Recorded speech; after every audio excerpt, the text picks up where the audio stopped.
उसका हाथ पकड़ के उसे भी जन्नत के अंदर दाखिल कर।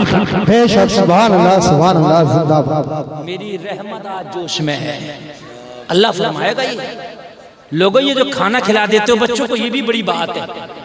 और एक बात बताऊं, अगर अल्लाह तुम्हें दिया करे ना तो एक काम और कर लो, यहां आना मदरसे में, और मदरसे में आके कहना मौलाना साहब साहब, मौलाना कामिल साहब, अल्लाह ने हमें दिया है, इतना है कि हमारा घर सही चलता है। ये बचाओ, एक बच्चे का खर्चा कितना होता है? एक बच्चे की पूरी पढ़ाई का खर्चा मैं उठाऊंगा। मुश्किल से 1000 रुपये महीना भी नहीं आएगा, 1000 रुपये महीना भी नहीं आएगा। और कितना बड़ा काम हो जाएगा मालूम है? नबी फरमाते सबसे बेहतर वो है दुनिया में जो इल्म दीन सीखे या दूसरे को सिखाए। सीखे या सिखाए, अब सीख तो नहीं रहे आप, लेकिन जो बच्चा सीख रहा है उसकी मदद कर रहे हैं, तो आप सिखवाने वालों में से हो गए कि नहीं हो गए? आप आए आके कह दे मौलाना साहब साहब, एक बच्चे की जिम्मेदारी मैं लेता हूं हर महीने, अगर 500 रुपए का खर्चा तो मुझे बताओ, 500 रुपए दिया करूंगा हर महीने, 1000 दिया करूंगा। सुभान अल्लाह, सुभान अल्लाह। अरे यार, मोबाइल का रिचार्ज हो जाता 500 रुपए का, तो बिजली का बिल आ जाता 500 रुपए का, तो बात है कि नहीं? 5 लीटर पेट्रोल पड़ जाता 500 रुपए का। अगर आप चाहें तो एक बच्चे को गोद ले सकते हैं, ले सकते कि नहीं ले सकते? अरे कोई मुश्किल है? और अगर एक एक बच्चा गोद ले लिया जाए तो बच्चे कम पड़ जाएंगे। सही बता रहा हूं मैं, बच्चे कम पड़ जाएंगे। और आप अगर उसका खर्चा उठाने लगे तो अल्लाह की कसम, इन्हें ना चंदा करने की जरूरत है, ना कहीं जाने की, और मेहनत से पढ़ाएंगे तो अगले साल को 8 की जगह 16 बच्चे फारिग हो जाएंगे। हाँ, एक जगह इमाम साहब बेचारे सिलाई का काम करते हैं, मुझसे शिकायत की लोगों ने कहा हजरत हमारे इमाम साहब सिलाई का काम करते हैं। मैंने कहा गलत बात है भाई, क्यों करते हैं सिलाई का काम? बुलाओ इमाम साहब को। बुलाया, मैंने कहा इमाम साहब सिलाई का काम क्यों करते हैं आप तो इमाम हैं। कहने लगे हजरत 3500 तनख्वाह है। तवज्जो करना जुमले में जो मैं बोल रहा हूँ। हजरत 3500 तनख्वाह है, मेरी बीवी भी बीमार रहती है, मेरी माँ भी बीमार रहती है, मेरी 2 बेटियां, मुझे उनकी भी शादी करना है, इन दोनों बीमारों की मुझे दवा भी लाना होती है हजरत, मेरे घर में मेहमान भी आते हैं, मेरे अपने भी खर्चे हैं, मेरे बच्चे भी हैं। तो मैंने कौम से कहा कपड़े सिलने की जरूरत नहीं, अगर हो सके तो इस इमाम का मुंह सिल दो ताकि कुछ लुकमा ही ना खा सके बेचारा। शर्म नहीं आती? तेरा इमाम क्यों सिलाई कर रहा? कहीं ना कहीं खताकार तू है। तूने 3500 की तनख्वाह ना करके अगर 15,000 तनख्वाह रखा होगा तो तेरा इमाम पैरदान पे ना बैठा होता। क्यों नौबत आई? यार पेट तो मांगता है ना। अब चोरी करे इमाम तो मुश्किल है, डकैती करे इमाम तो मुश्किल है, क्योंकि आप कहोगे कि यार इमाम चोरी कर रहा है, चोरी कर नहीं सकता, डकैती कर नहीं सकता, तनख्वाह पूरी तू नहीं दे सकता, तो इमाम करे तो करे क्या? फरिश्ता तो है नहीं कि ये खाता पीता नहीं? तेरी तरह इंसान है। मुस्कुराने की नहीं, रोने की बात है मेरे भाई। अपने इमामों को और अपने मदरसे के मुदर्रिसीनों की तनख्वाह इतनी कर दो खुदा की कसम कहीं ना कहीं जाने और देखने की जरूरत है। ये सोच ना सके दूसरे बिजनेस के बारे में, ये सोच ना सके दूसरे कारोबार के बारे में, कहना हजरत जो तुम्हारी जरूरत है ये कौम पूरा करेगी, तुम्हारी जरूरत हम पूरा करेंगे, हमारे बच्चों के इल्म की जरूरत तुम पूरा कर दो। कोई मुश्किल काम नहीं है, ये हो सकता है। बोलो हो सकता है कि नहीं हो सकता है? लेकिन जो गांव के मुखिया हैं, जो करोड़पति हैं, करोड़पति, वो कह रहे होते हैं 500 रुपए बढ़ा दिए इस बार इमाम के, और मर के तू कब्र में लेकर जाएगा, क्या करेगा इन पैसों को? ये तो बता दे मुझे। तुझे तो ज्यादा बढ़वाना चाहिए कि मैं जिंदगी कम है, इमाम को खुश करके जाऊंगा, वो दुआएं देगा तो बख्शिश का जरिया बनेगा। वो लोगों, पूरी दुनिया के माहौल को ना देखो, पूरी दुनिया के मिजाज को ना देखो। तुम जिस मस्जिद के नमाजी हो, अपनी मस्जिद में कोशिश करना कि हम अपने इमाम की तनख्वाह माकूल रखेंगे। पूरी दुनिया की तुमने ठेकेदारी नहीं ली है, अपनी मस्जिद की आप जिम्मेदारी ले लो।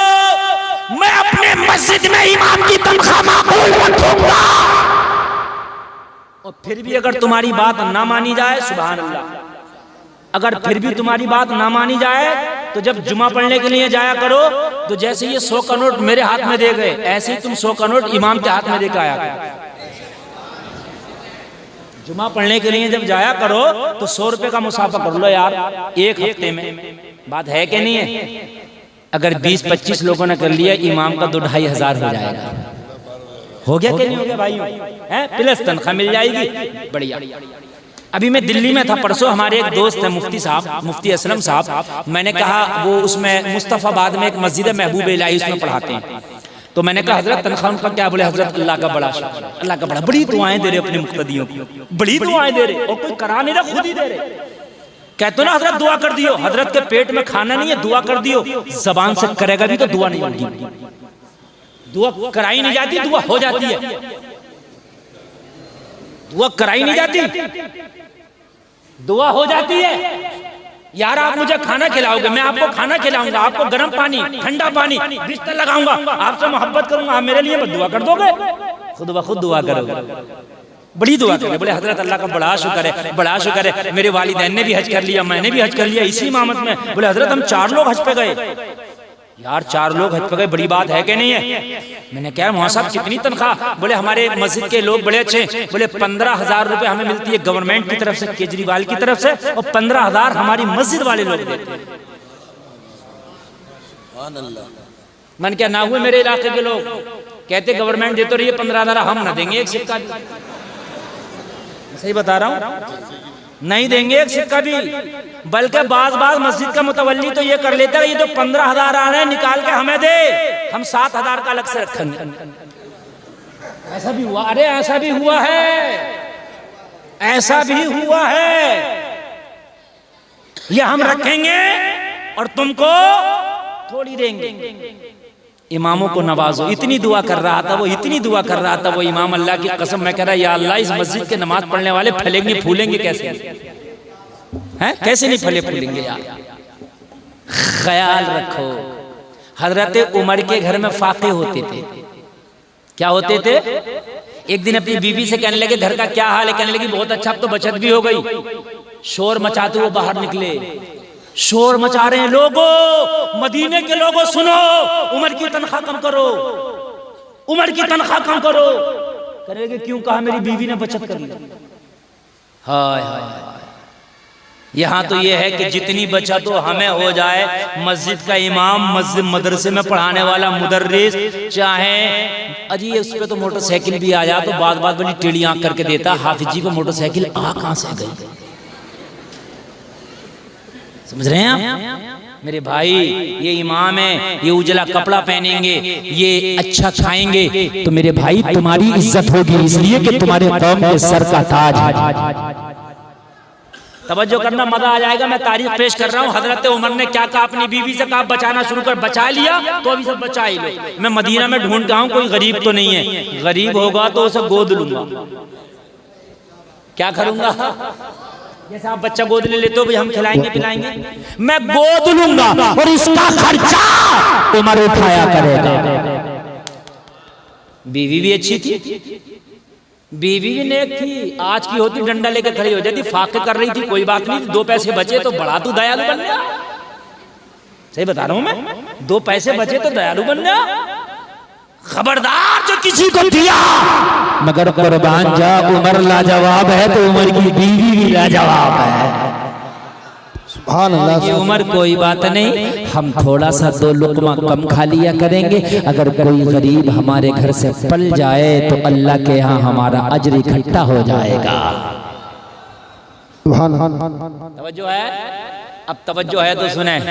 हजरत उमर ने फरमाया बीवी ये बात तेरे मेरे दरमियान है, किसी को पता नहीं चलना चाहिए, इसलिए कि अजर वो होता है जो सिर्फ अल्लाह के लिए हो, दिखावा ना हो जाए, रियाकारी ना हो जाए। यहाँ तो अगर मस्जिद में 50 रुपए दिए और इमाम साहब ने ऐलान न किया तो आंखें निकाल के आ रहा हजरत मेरे का तो ऐलान ही नहीं हुआ। सही बता रहे हैं।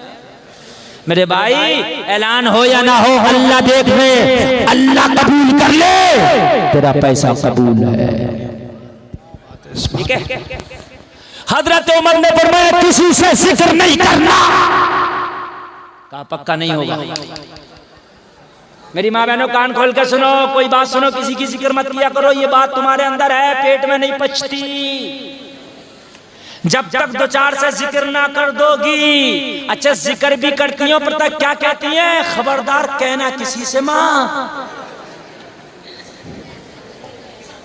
और क्या कहेंगी कहते हुए, देख मैं तुझे ये बात बताई दे रही हूं, मेरी इधर उधर करने की तो आदत है नहीं,